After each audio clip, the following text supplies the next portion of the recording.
So now let us explain about classification of mutation.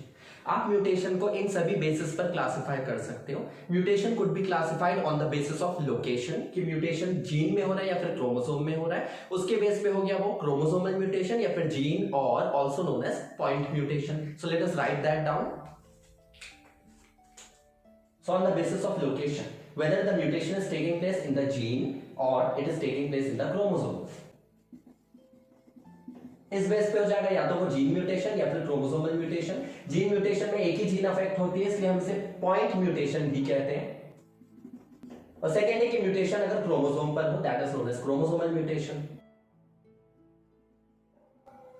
Next, on the basis of the type of the cell. तो आपको पता है body में mainly दो तरह के सेल्स होंगे, एक है आपके सोमैटिक, दूसरे हैं जर्माइनल सेल्स. तो सोमैटिक सेल में हो रहा है तो सोमैटिक म्यूटेशन, और अगर जर्माइनल सेल में हो रहा है तो उसे जर्माइनल या फिर जर्म लाइन म्यूटेशन कहते हैं. So on the basis of the type of the cell, somatic cell में हो रहा है तो सोमैटिक म्यूटेशन, और अगर जर्माइनल सेल में हो रहा है तो फिर जर्म लाइन म्यूटेशन. जर्माइनल सेल्स वो सेल्स होते हैं जो आपके गैमीट्स यानी सेक्स सेल्स को बनाते हैं. जर्माइनल सेल्स वो सेल्स होते हैं जो आपके गोनैड्स की लाइनिंग में प्रेजेंट होते हैं, लाइक मेल्स में टेस्टिस में और फीमेल्स में ओवरीज में जो जर्म सेल्स प्रेजेंट होते हैं, हम उनकी बात कर रहे हैं. तो जर्म लाइन म्यूटेशन तब होगा जब आपके जर्माइनल सेल्स में म्यूटेशन होगा. याद रखिए, क्योंकि it's a matter of common sense. अगर आपके जर्म लाइन माने जो जर्माइनल सेल्स हैं उनमें अगर म्यूटेशन हो रहा है तो हम उसे जर्म लाइन म्यूटेशन कहते हैं. पर क्योंकि जर्म सेल्स वो सेल्स हैं जो गैमीट्स को यानी कि सेक्स सेल्स को बनाते हैं, और बाद में गैमीट्स ही तो सेक्सुअल रिप्रोडक्शन में फ्यूज होकर के जाइगोट को बनाते हैं. अब ये कॉमन सेंस की बात है कि इस केस में जो भी म्यूटेशन होगा वो हेरिटेबल होगा, यानी कि वो इनहेरिट होगा फ्रॉम पेरेंट्स टू ऑफस्प्रिंग्स. या जिस भी पेरेंट के जर्माइनल सेल में किसी तरह का अगर म्यूटेशन हुआ है तो फिर वो इनहेरिट होगा नेक्स्ट जनरेशंस में या फिर ऑफस्प्रिंग्स. मगर अगर म्यूटेशन सोमैटिक सेल्स में होता है तो फिर वो इनहेरिट नहीं होगा, क्योंकि वो सोमैटिक सेल्स में हो रहा है. Somatic cells are the cells of the body जिनका कोई भी लेना देना नहीं है ट्रांसमिशन ऑफ कैरेक्टर से. सो let us also right that somatic mutation inherit नहीं होता है और जर्म लाइन म्यूटेशन इनहेरिट होता है.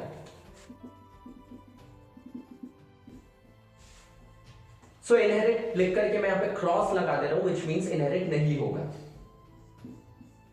और जो जर्म लाइन म्यूटेशन है वो इनहेरिट होता है. सो इनहेरिट लिखकर हम लोग टिक मार्क या राइट का मार्क लगा देते हैं. Next, on the basis of result और द इफेक्ट ऑफ म्यूटेशन आप अगेन म्यूटेशन को क्लासिफाई कर सकते हो. सो let us see that classification. क्या होता है कि जब म्यूटेशन होता है, मैंने आपको प्रीवियसली भी रिपीट किया था कि सारे जो म्यूटेशंस होते हैं वो हार्मफुल नहीं होते. जनरली म्यूटेशंस हार्मफुल होते हैं, पर कुछ म्यूटेशंस ऐसे भी हैं जो बेनिफिशियल होते हैं, और कुछ म्यूटेशंस ऐसे भी हैं जिनके होने से कोई फर्क ही नहीं पड़ता, यानी न्यूट्रल या फिर नॉनसेंस. तो उस बेस पर रिजल्ट ऑफ म्यूटेशन या फिर इफेक्ट ऑफ म्यूटेशन के बेस पर आप म्यूटेशन को तीन तरह से क्लासिफाई कर सकते हो, as same sense mutation, anti sense mutation और न्यूट्रल यानी कि nonsense mutations. So let us classify.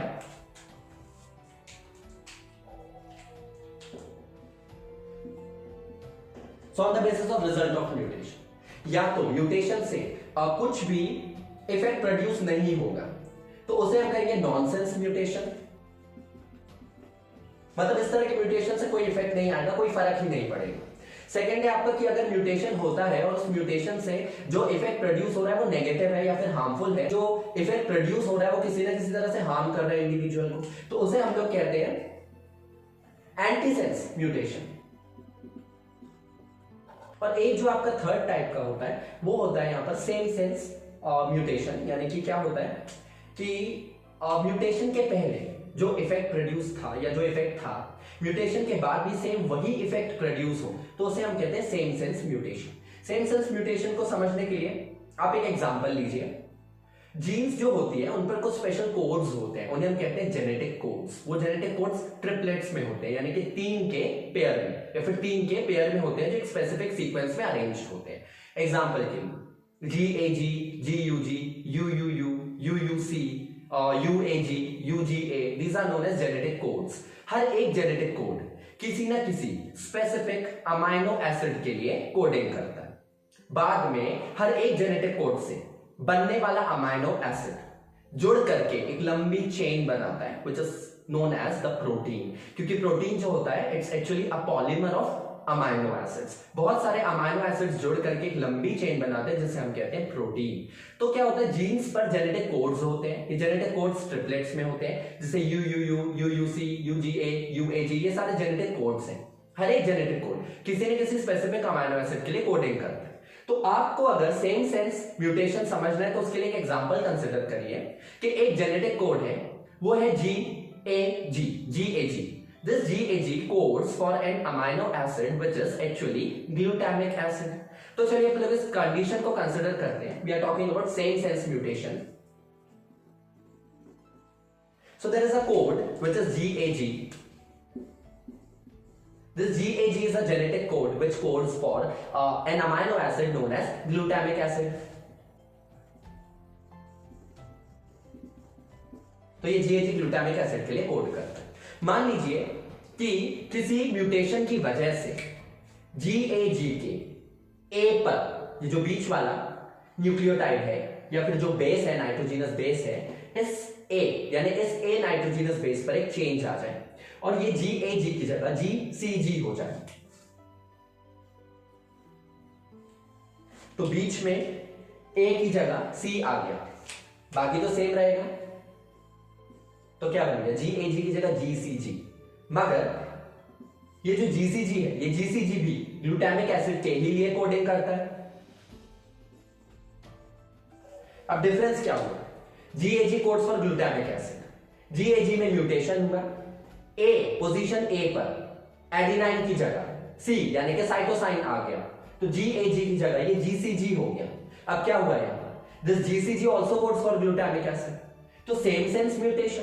क्यों, क्योंकि म्यूटेशन के पहले this code was GAG which was coding for glutamic acid, और म्यूटेशन के बाद भी जो कोड बना वो GCG बना, जो अगेन ग्लूटामिक एसिड के ही लिए कोडिंग करता है। तो कोई फर्क नहीं पड़ेगा क्योंकि एनीवेज ग्लूटामिक एसिड ही बन रहा है। अगर यहाँ पर कोई दूसरा अमाइनो एसिड बनता तो फिर वहां पर कोई प्रॉब्लम आ जाती है, किसी तरह का जेनेटिक डिसऑर्डर वहां पर कॉज हो जाता, पर यहाँ पर ऐसा कुछ हुआ नहीं। So it's a kind of same sense mutation.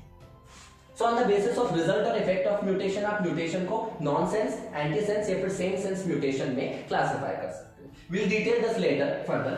Spontaneous और इंड्यूस म्यूटेशन, ये आपका चौथा क्लासिफिकेशन का बेस है। म्यूटेशन दो तरह के होते हैं again, that is whether it is occurring naturally on spot, naturally हो रहा है, देन इट इज स्पॉन्टेनियस। लेकिन अगर आप किसी तरह के म्यूटेजन का इस्तेमाल करें, जानबूझकर किसी ऑर्गेनिज्म में म्यूटेशन इंड्यूस कर रहे हैं, जैसे एग्जांपल के लिए हमने पढ़ा था कुछ केमिकल म्यूटेशंस होते हैं, जैसे कि बेस एनालॉग्स, जैसे कि 5-ब्रोमोयूरासिल, 5-आयोडोयूरासिल, अगर उनका इस्तेमाल करके आप जानबूझकर किसी ऑर्गेनिज्म में इंड्यूस कर रहे हो म्यूटेशन को, तो फिर वो इंड्यूस म्यूटेशन हो। लेकिन अगर सेल में नेचुरली अपने आप म्यूटेशन हो जाए तो that is known as spontaneous mutation. ये कुछ कॉमन क्लासिफिकेशन के तरीके हैं। To be very specific, there is one more term which has to be understood, that is known as lethal mutation. क्या होता है कि कभी-कभी कुछ म्यूटेशंस इतने हार्मफुल होते हैं कि जिस जीन में वो म्यूटेशन हुआ होता है, वो म्यूटेशन इतना हार्मफुल होता है कि जिस भी ऑर्गेनिज्म में वो जीन प्रेजेंट होगी, वो ऑर्गेनिज्म के 90% या 90% से भी ज्यादा चांसेस होंगे मर जाने के, यानी it leads to death. Such kind of mutation is known as lethal mutation. तो जो अपने लीथल म्यूटेशन बताया, ये म्यूटेशन, लीथल म्यूटेशन बताने के लिए अगर आप यहाँ पे बेस ऑफ क्लासिफिकेशन की बात करो कि किस बेस पर आप इस तरह का क्लासिफिकेशन कर रहे हो, तो ये इस बेस पर है कि म्यूटेशन की जो इफेक्ट है वो कितनी परसेंटेज डेथ की टुवर्ड्स लीड करती है, या उसका जो इफेक्ट है वो कितना हार्मफुल हो सकता है।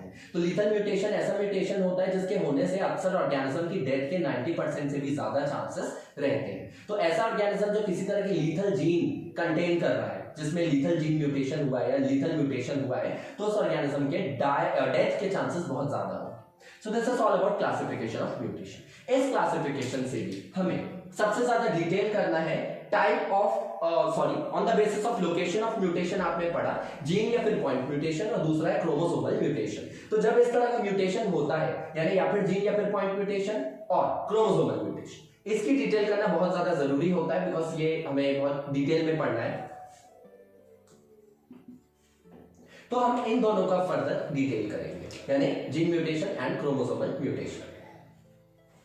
सो म्यूटेशन कहाँ पर हो रहा है, that is on the basis of location, जहाँ पर म्यूटेशन हो रहा है, म्यूटेशन क्रोमोसोम में हो रहा है या फिर जीन में हो रहा है, उसके बेस पे आप म्यूटेशन को chromosomal mutation and gene mutation में क्लासिफाई करते हो. सो let us detail that.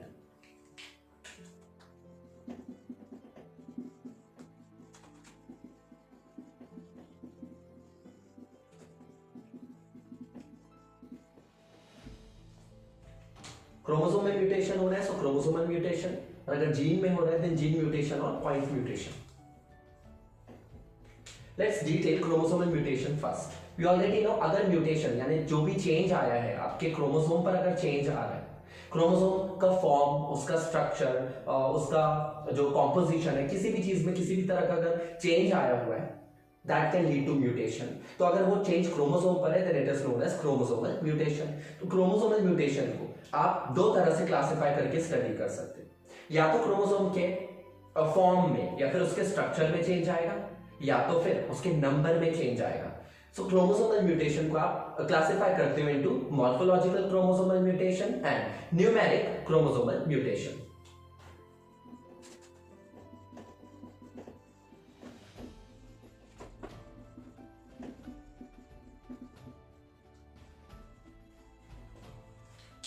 If the form of the chromosome changes, then it is known as morphological chromosomal mutation.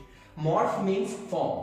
Morph का मतलब ही form होता है. Now what do we mean by form? मान लीजिए आपका क्रोमोसोम है, उसका कुछ पार्ट डिलीट हो जाता है, या क्रोमोसोम का कुछ पार्ट ड्यूप्लीकेटेड हो जाता है, उसमें कुछ चीज बढ़ गई है, डबल हो गई, ड्यूप्लीकेट हो गई. तो उस चीज में, उन सारे केसेस में क्रोमोसोम का जो फॉर्म है, जो स्ट्रक्चर है, उसमें चेंज आएगा. Hence it is known as morphological chromosomal mutation. Morph का मतलब ही फॉर्म होता है. जैसे एग्जाम्पल के लिए डिलीशन, ड्यूप्लीकेशन, इन्वर्शन, ट्रांसलोकेशन, तो वो सारे मॉर्फोलॉजिकल क्रोमोसोमल म्यूटेशन में आते हैं. फॉर एन एग्जाम्पल, मान लीजिए कि क्रोमोसोम है, उसका कुछ पार्ट ड्यूप्लीकेट हो जाता है, तो वो ड्यूप्लीकेटेड पार्ट जो है उसकी वजह से म्यूटेशन हो रहा है, और वहां पर क्रोमोसोम का जो फॉर्म है वो चेंज हो रहा है, उसका जो स्ट्रक्चर है वो चेंज हो रहा है, उसके नंबर में कोई चेंज नहीं आ रहा, इसलिए हम उसे कहते हैं morphological chromosomal mutation. On the contrary you have numeric chromosomal mutation. Numeric chromosomal mutation का मतलब होता है, न्यूमेरिक मींस नंबर, तो यानी अगर क्रोमोसोम के नंबर में चेंज आए, it is known as numeric chromosomal mutation. For an example, किसी इंडिविजुअल के पास में क्रोमोसोम के किसी सेट में एक क्रोमोसोम या फिर दो क्रोमोसोम्स एक्स्ट्रा है, तो आप उसे कहते हो numeric chromosomal mutation. For an example, इसका सबसे बेस्ट एग्जांपल है ट्राइसोमी ऑफ क्रोमोसोम नंबर 21. हमारे ह्यूमंस में जो 23 पेयर्स ऑफ क्रोमोसोम्स होते हैं, उसमें से जो 21st सेट ऑफ क्रोमोसोम होता है, 21st सेट का मतलब क्या है? You are talking about the pair because chromosomes occurs in pairs. अगर आप 21st पेयर की बात करो, किसी भी पेयर में कितने ही क्रोमोसोम्स होते हैं? दो. किसी भी पेयर में कोई भी चीज दो ही होती है, तो अगर आप क्रोमोसोम के पेयर की बात करें, उसमें कितने क्रोमोसोम्स है? उसमें दो क्रोमोसोम्स होते हैं एक पेयर में. अगर इस पेयर में दो क्रोमोसोम्स है और एक क्रोमोसोम एक्स्ट्रा आ जाए, तो total number of chromosome 21st में कितने हो गए? 3. होने कितने चाहिए थे? 2, मगर अभी कितने हो गए? 3 हो गए. तो वहां पर नंबर जो है क्रोमोसोम का वो चेंज हो रहा है, वो आता है numeric chromosomal mutation. Morphological chromosomal mutation को हम लोग पहले डिटेल करते हैं, उसके बाद हम लोग न्यूमेरिक पे आएंगे. Let us detail morphological chromosomal mutation. Morphological chromosomal mutation means the morph और the form of the chromosome changes due to deletion और डुप्लीकेशन और inversion. So let us detail one by one. Let us talk about deletion first. So morphological chromosomal mutation में जो हम पहले discuss कर रहे हैं डिलीशन. डिलीशन में क्या होता है? Some part of the chromosome gets deleted, कुछ पार्ट उसका डिलीट हो जाता है. Now if that much of part is deleted, तो आप खुद सोचिए कि जो पार्ट उसका डिलीट हुआ है, वो पार्ट अगर किसी ना किसी इंपॉर्टेंट चीजों के लिए कोडिंग कर रहा होगा, या अगर वो पार्ट कोई ना कोई इंपॉर्टेंट फंक्शन परफॉर्म करने के लिए नेसेसरी होगा, और वो पार्ट यहाँ पर डिलीट हो गया है, तो फिर क्या होगा? यहाँ पर कोई ना कोई प्रॉब्लम अराइज होगी, कोई डिसऑर्डर, कोई डिजीज अराइज होगा, यानी कि यहाँ पे क्या हो गया? म्यूटेशन. और ये म्यूटेशन डिलीशन के कारण आया. इसको हम लोग ऐसे समझ सकते हैं, let us say there is a chromosome which has genes, पर हम उसका जीन्स का कुछ पार्ट डिलीट होता हुआ दिखा देते हैं, तो अपने आप आपको वो डायग्रामेटिकली समझ में आ जाए. Let us represent, late us say there is a chromosome. इस क्रोमोसोम में जीन्स है, gene G1, gene G2, gene G3, G4, G5, G6. So let us say that this is a chromosome and it has these genes G1, G2, G3, G4, G5, G6. ये jeans है. मान लीजिए इस chromosome का इतना part delete हो जाए। अगर इतना पार्ट डिलीट हो गया तो यहां से G4 यानी जीन 4 यानी फोर्थ जीन और फिफ्थ जीन ये दोनों डिलीट हो जाएंगे। अगर ये दोनों जीन्स डिलीट हो गई तो अगर ये दोनों जीन्स किसी इंपॉर्टेंट फंक्शन को परफॉर्म कर रही होगी तो वो फंक्शन अब यहाँ पर परफॉर्म नहीं हो पाएगा क्योंकि ये जीन्स तो डिलीट हो गई है। इसके कारण क्या हो जाएगा, म्यूटेशन हो जाएगा। तो डिलीट होने के बाद क्या होगा, डिलीट होने के बाद आपने इतना पार्ट हटा दिया अगर, तो ये आपको क्रोमोसोम कैसा दिखाई देगा, इसका मॉड, इसका जो फॉर्म है वो चेंज हो जाएगा। देखिए ये क्रोमोसोम कुछ ऐसा था, इसका ये वाला पार्ट देखो चेंज हो गया। इसके पास जीन्स थी G1 G2 G3 G4 G5 G6, G4 और G5 डिलीट हो गई। अभी क्या बचा, G1 G2 G3 में कोई चेंज नहीं आया था, G4 और G5 डिलीट हो गई थी, क्या बचा सिर्फ G6। So this is what is meant by deletion. So this is deletion, which is a type of morphological chromosomal mutation. Next, let us talk about the next one, such as inversion. So let us detail inversion now.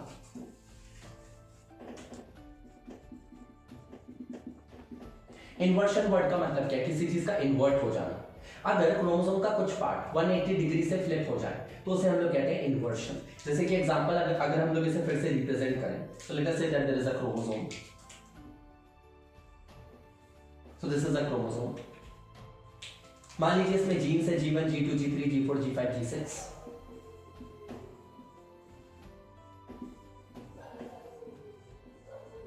And let us show those genes, that these genes G1 G2 G3 G4 G5 G6 are arranged in this manner. And let us say कि इतना part जो है इसका या इतना part जो है वो फ्लिप हो जाता है। तो अगर ये फ्लिप हो गया बाय 180 डिग्री तो ये वाला पार्ट इधर आ जाएगा, ये वाला पार्ट इधर चला जाएगा। इन्वर्ट होने के बाद ये हमें कैसा दिखाई देगा,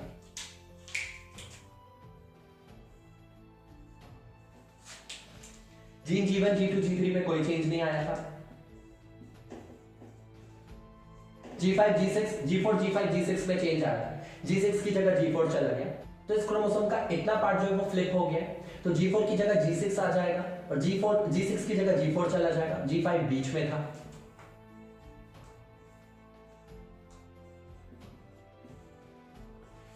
तो ये फ्लिप हो गया, that is what is inversion. Next है हमारा translocation. So let's talk about translocation also.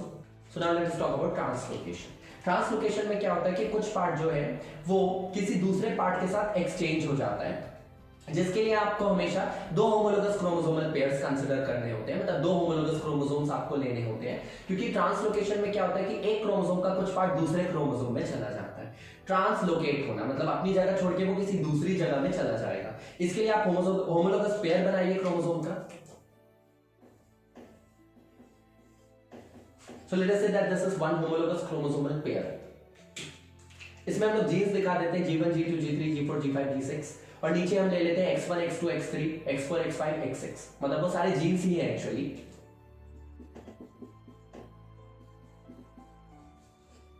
नीचे let us consider X1 X2 X3 X4 X5 X6।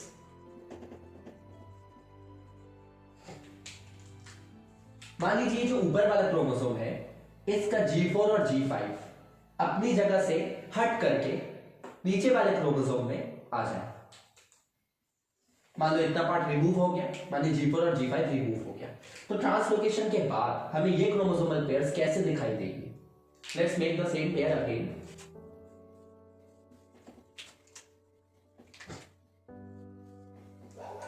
तो ऊपर वाले क्रोमोसोम का जो कुछ पार्ट है वो डिलीट हो, ऊपर वाले क्रोमोसोम का जो कुछ पार्ट है वो अपनी जगह को छोड़ करके नीचे वाले क्रोमोसोम में आ जाता है। तो अब हमें ये कैसे देखना चाहिए, G1 G2 G3 में कोई चेंज नहीं था, let us show that first.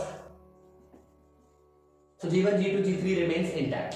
G4 G5 और G6 में से G4 और G5 अपनी जगह छोड़ के नीचे वाले क्रोमोसोम में आ गए। तो ऊपर वाले क्रोमोसोम में क्या बचा, सिर्फ G6। और अगर आप नीचे देखते हैं तो यहां पर था X1 X2 X3 जिन पे कोई चेंज नहीं आया था, X4 X5 X6 पर भी कोई चेंज नहीं आया। ओनली थिंग इज ये जो X4 X5 और X6 है इनमें X4 और X5 या किसी के भी बीच इतने पार्ट में कहीं पर भी G4 और G5 आ गए हैं। तो अब आप उसको ऐसे दिखा सकते हो, मान लीजिए हम ऐसा दिखा देते हैं, X4 यहां पर है ऑलरेडी इंटैक्ट है, उस पर कोई चेंज नहीं था। G4 और G5 जो थे वो इस जगह से छोड़ के नीचे आ गए थे। तो let us show G4 and G5। तो ये हम लोग ने G4 और G5 दिखा दिया, और जो X5 और X6 थे वो भी इंटैक्ट थे। तो अब ये वाला क्रोमोसोम आफ्टर ट्रांसलोकेशन हमें ऐसा दिखाई दे. So again the morph of the chromosome or the form of the chromosome has been changed due to mutation. तो X4 ये जो G4 G5 है वो अपनी जगह छोड़ के X4 X5 के साथ में आ गया ट्रांसलोकेशन.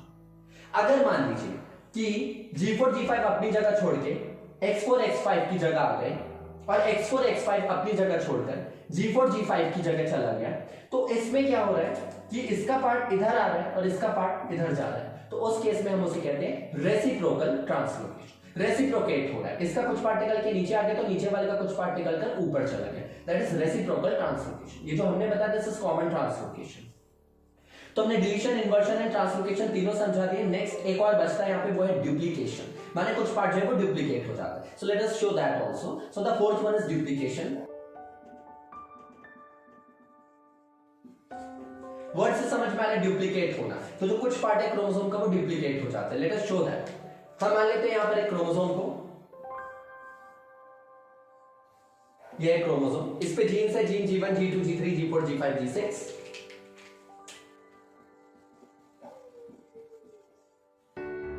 मान लीजिए जो G4 और G5 है डुप्लीकेट हो जाते हैं, माने इनका एक्स्ट्रा कॉपी बन जाता है. तो उस केस में क्या होगा, आपका जो क्रोमोसोम का स्ट्रक्चर है वो चेंज होता हुआ दिखाई देगा. उसमें जो चेंज है वो हम लोग ऐसे रिप्रेजेंट कर सकते हैं. हमारा जो क्रोमोसोम था उस पे जीन्स थी G1 G2 G3 जिन पे कोई चेंज नहीं आया. G4 और G5 जो है वो डुप्लीकेट हो गए, तो इतना पार्ट डुप्लीकेट हो गया. तो अब हमें नीचे वो कैसा दिख, मतलब आफ्टर म्यूटेशन वो हमें कैसा दिखना चाहिए. G4 G5 वहां पर पहले से थे, पर वही G4 G5 डुप्लीकेट भी हो गए. So we have G4 G5 and again G4 G5 क्योंकि वो डुप्लीकेट हो गए. और G6 एज सच इंटैक्ट था. So this is known as duplication. मतलब इतना पार्ट इसका क्या हो गया, डुप्लीकेट हो गया. तो इतनी जीन्स यहाँ पे एक्स्ट्रा आ गई. So this is morphological chromosomal mutation. Now let us talk about numeric chromosomal mutation. So numeric chromosomal mutation means that the number of the chromosome will now going to change. तो अब change कहाँ पर आएगा, chromosome के number पे. तो mutation के कारण क्रोमोसोम का जो नंबर है वो अफेक्ट हो रहेगा. तो अगर आप न्यूमेरिक क्रोमोसोमल म्यूटेशन की बात करते हो, क्रोमोसोम का नंबर उसमें चेंज होता है, मगर वो जो नंबर है वो या तो सिंगली भी चेंज हो सकता है या फिर पूरे के पूरे सेट के साथ भी चेंज हो सकता है. इस बेस पर कि क्रोमोसोम के नंबर में जो चेंज आ रहा है वो पूरे के पूरे सेट में आ रहा है या फिर सिर्फ एक क्रोमोसोम या फिर दो क्रोमोसोम्स के नंबर में चेंज आ रहा है, या क्रोमोसोम का जो नंबर है वो 1 या फिर 2 से चेंज हो रहा है. तो उस बेस पर क्रोमोसोमल म्यूटेशन में न्यूमेरिक क्रोमोसोमल म्यूटेशन दो तरह के होते हैं. एक होता है यूप्लॉइडी, एक होता है aneuploidy. This term has to be understood very properly, euploidy and aneuploidy. So let's explain that. Numeric chromosomal mutation दो तरह के होते हैं, euploidy and aneuploidy. It's very simple to understand. अगर क्रोमोसोम के नंबर में चेंज आ रहा है और क्रोमोसोम चेंज होता है या क्रोमोसोम का नंबर चेंज होता है बाय अ कंप्लीट सेट, पूरा का पूरा सेट जो है क्रोमोसोम का वो चेंज हो जाए. यहां पे क्रोमोसोम के सेट का क्या मतलब है, एग्जाम्पल के लिए ह्यूमंस में 23 पेयर्स ऑफ क्रोमोसोम्स होते हैं. तो हमारा जो क्रोमोसोमल सेट है उसमें जो हैप्लॉइड सेट है वो 23 है और जो डिप्लॉइड सेट है वो 46 है. हैप्लॉइड माने आपके टोटल क्रोमोसोम का आधा. तो आपके टोटल क्रोमोसोम्स कितने होते हैं, ह्यूमंस में कितने होते हैं, 46. 46 का आधा कितना होता है, 23. तो हमारा हैप्लॉइड सेट कितना है, 23, और हमारा डिप्लॉइड सेट कितना है, 46. अगर क्रोमोसोम में क्रोमोसोम के नंबर में चेंज आए कुछ इस तरह से कि उसका पूरा का पूरा सेट चेंज हो रहा है, so if the chromosome changes और the number of the chromosome changes by a complete set, it is known as euploidy.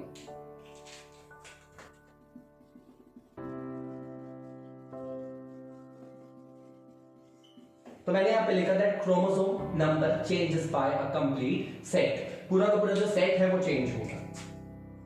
Then it is known as euploidy. Euploidy को आप ऐसे इस तरह से क्लासिफाई कर सकते हो as haploidy, diploidy, triploidy, tetraploidy, pentaploidy, hexaploidy and so on. यानी if the chromosome number changes by only one set, it is known as haploidy. If the chromosome number changes by two sets, यानी कि उसका जो set है वो पूरा मतलब पूरे दो से चेंज हो रहा है, then it is known as diploidy. If the chromosome number changes by 3 sets, it is known as triploidy. If it changes by 4, it is tetraploidy. So let us write that कि euploidy can be classified into monoploidy, diploidy, triploidy, tetraploidy, pentaploidy and so on. अगर 2 के ऊपर 3 के ऊपर हो जाए तो आप उसको इन जनरल पॉलीप्लॉइडी भी कह सकते हो। याद रखिए कि पॉलीप्लॉइडी जो होता है that is very common in plants but it is not common in animals. Animals में रेयरली आपको कभी पॉलीप्लॉइडी दिखेगी, मगर प्लांट्स में पॉलीप्लॉइडी इज वेरी कॉमन। तो मेनली पॉलीप्लॉइडी प्लांट्स में ही देखी जाती है। So let's write that euploidy can be on the basis of कि क्रोमोसोम नंबर कितने से चेंज हो रहा है। If the chromosome number changes by 1 set, it is known as monoploidy or simply haploidy. So chromosome number changes by 1 set, it is known as haploidy or monoploidy. If the chromosome number changes by 2 sets, it is known as diploidy. तो यहाँ पे chromosome का पूरा set change होगा, किसी एक chromosome पर change नहीं आ रहा है। क्रोमोसोम एक या फिर 2 से बढ़ या फिर घट नहीं रहा है, बल्कि पूरे के पूरे सेट में चेंज आ रहा है। तो अगर 2 सेट से चेंज होता है तो डिप्लॉइडी, 3 सेट से चेंज होता है तो triploidy. If the chromosome number changes by 4 sets, it is tetraploidy. If it changes by 5 sets, then it is pentaploidy. If it changes by 6 sets, then it is hexaploidy. If the chromosome number changes by 7 sets, it is heptaploidy and so on. More than 2 है तो आप सीधे उसे polyploidy के example में consider कर सकते हो। तो 3 sets, 4 sets, 5 sets, 6 sets, 7 sets कितने से भी चेंज हो रहा है, माने मोर देन 2 से अगर चेंज हो रहा है तो टुगेदर आप उसे पॉलीप्लॉइडी में कंसीडर कर सकते हो। Polyploidy is common in plants, मगर एनिमल्स में नहीं दिखता है। So if the chromosome number changes by more than 2 sets, it can be termed as polyploidy. Combinedly आप उसको polyploidy कह सकते हो। So this is all about euploidy, where the chromosome number changes by complete set. Now let us talk about aneuploidy. Euploidy का उल्टा होता है aneuploidy. Aneuploidy में क्या होता है, that the chromosome number changes bye +1 और -1, +2 और -2, यानी क्रोमोसोम के नंबर में 1 या फिर 2 से ही चेंज आ रहा है। Either 1 extra chromosome is added और 1 chromosome is removed, 2 extra chromosomes are added और 2 chromosomes are removed, completely removed, तो उसमें क्रोमोसोम के नंबर में चेंज आएगा। क्रोमोसोम के नंबर में चेंज तो दोनों केसेस में आ रहा है, लेकिन यूप्लॉइडी में क्रोमोसोम पूरे सेट से चेंज होगा। पर एन्यूप्लॉइडी में क्रोमोसोम का सिर्फ नंबर में चेंज आता है बाय 1 और 2, either it will be +-1 or it will be +-2. So we can write that the chromosome number changes by +-1 or +-2.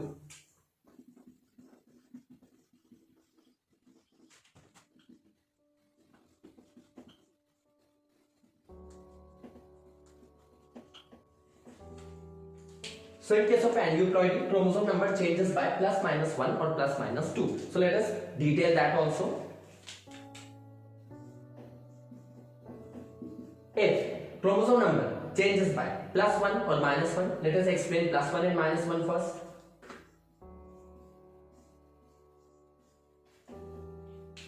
So +1 means 1 extra chromosome will be added. -1 means 1 chromosome will be removed. So let us explain that. +1 का सबसे अच्छा example है downs syndrome. आपका जो 21st chromosomal pair होता है, उस 21st chromosomal pair पे एक एक्स्ट्रा क्रोमोसोम अगर ऐड हो जाए तो आपका जो 21st पेयर है उसमें 2 क्रोमोसोम्स तो पहले से होते हैं, एक एक्स्ट्रा क्रोमोसोम ऐड हो गया तो उस पेयर में क्रोमोसोम्स अभी कितने हो गए, 3। This is known as trisomy. Tri means 3, somi means 1 has extra been added or 1 chromosome extra has been added, so that is known as trisomy. अभी इस केस में क्या हो रहा है कि +1 हुआ है, तो आप सबसे अच्छा एग्जांपल ले सकते हो 21st क्रोमोसोम। अगर 21st पेयर पे 3 क्रोमोसोम्स हो जाते हैं, then it leads to a genetic disorder or a chromosomal disorder, more specifically chromosomal disorder, क्योंकि ये आपका क्रोमोसोम में चेंज आ रहा है, इसलिए chromosomal disorder होगा वो, and that is changing by +1, तो उसे हम लोग कहते हैं डाउन्स सिंड्रोम। तो +1 का सबसे अच्छा एग्जांपल है डाउन सिंड्रोम। +1 में होता क्या है, 1 एक्स्ट्रा क्रोमोसोम इज एडेड, किसी भी पेयर पे एक एक्स्ट्रा क्रोमोसोम ऐड हो जाए और उसको हम लोग कहते हैं ट्राइसोमी। ट्राई मींस 3, तो आपके किसी भी सेट में 2 क्रोमोसोम्स तो होते ही हैं, किसी भी पेयर में सेट में नहीं, किसी भी पेयर में 2 क्रोमोसोम्स होते हैं। आप इसे ऐसे भी समझ सकते हैं, you are talking about the 21st chromosome, so let us draw the 21st chromosome. तो ये रहा आपका 21st क्रोमोसोमल पेयर। इस 21st क्रोमोसोमल पेयर में एक एक्स्ट्रा क्रोमोसोम आकर ऐड हो जाए। तो ये है तो आपका 21st पेयर ही, क्रोमोसोम का 21st पेयर, मगर इसमें एक एक्स्ट्रा क्रोमोसोम आकर ऐड हो गया, तो इस वजह से क्या होगा यहाँ पर टोटल 3 क्रोमोसोम्स हो गए 21st पेयर में।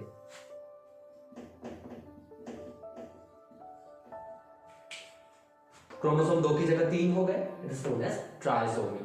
-1 की बात करिए, आपके किसी भी किसी भी पेयर में, क्रोमोसोम के किसी भी पेयर में 2 क्रोमोसोम्स होते हैं, whether you are talking about the first chromosome, the second chromosome, 15th chromosome, 18th chromosome, 23rd chromosome, किसी की भी बात कर लो, you have 2 chromosomes in a pair, उसमें से एक रिमूव हो जाए, उसमें से एक डिलीट हो जाए, रिमूव हो जाए, आ ही ना पाए किसी भी वजह से, there are many reasons, multiple reasons, जिसको हम लोग बाद में डिस्कस करेंगे, पर एक क्रोमोसोम कम है, तो any pair has 2 chromosomes,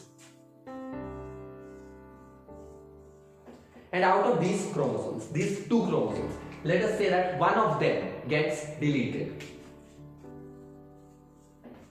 basically वो डिलीट नहीं हो रहा है, बल्कि किसी एक पर्टिकुलर सेल की आप बात कर रहे हो, जिस सेल के इस पेयर में एक क्रोमोसोम कम है। वो क्रोमोसोम कम क्यों है, उसके कई सारे रीजंस हो सकते हैं, we are not discussing that as of now. आप इतना समझिए कि एक क्रोमोसोम वहां पर है ही नहीं, हट गया, तो -1।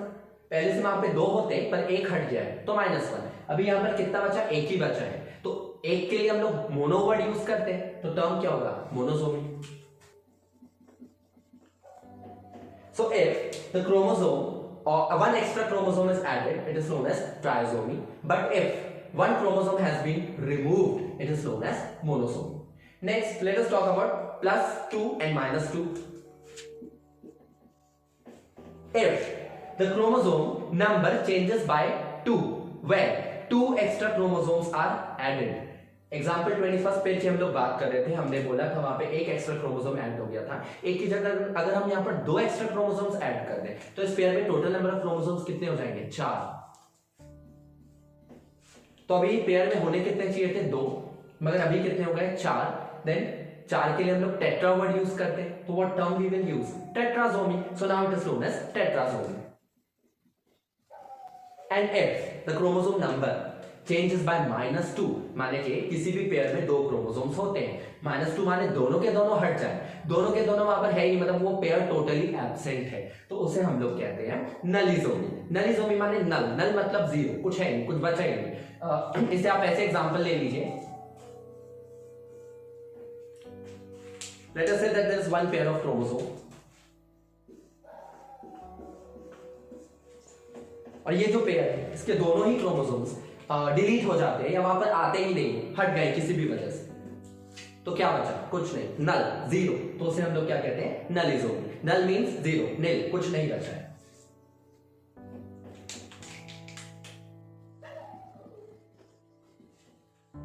So this is how the chromosomal mutations on the basis of number, where the number changes by +-1 or +-2, it is known as aneuploid. If chromosome number changes by +1, there is one extra chromosome which is added, it is known as trisomy. And if the chromosome number changes by -1, that means there is only one chromosome left, it is known as monosomy. Mono माने 1, एक ही chromosome बचा है, 2 में से एक ही बचा है, एक हट गया, it is monosomy। +2 और -2 की बात करें, so if the chromosome number changes by +2, यानी कि किसी भी पेयर में 2 क्रोमोसोम्स होते हैं, 2 एक्स्ट्रा ऐड हो गए हैं, तो आप उसे क्या बोलोगे, टेट्रासोमी, क्योंकि टोटल नंबर ऑफ क्रोमोसोम्स कितने हो गए उस पर्टिकुलर पेयर में, जिसकी भी आप बात कर रहे हो, 4 हो गए, तो उसे आप 4 के लिए टेट्रा वर्ड यूज करते हो, सो टेट्रासोमी। और -2 का क्या कंडीशन है कि कहीं पे किसी भी पेयर में 2 क्रोमोसोम्स होते हैं, दोनों के दोनों अगर हट जाए, कुछ भी ना बचे, so null means nullisomy. So this is how you can understand the chromosomal mutation. तो chromosomal mutation on the basis of form which is morphological and on the basis of number which is numeric. Form में आपने पढ़ा deletion, duplication, translocation, inversion, और numeric में आपने पढ़ा euploidy and aneuploidy. Euploidy में chromosome number changes by complete set, whereas aneuploidy में chromosome number changes by +-1 और +-2. अब हम बात करेंगे gene mutation या फिर point mutation.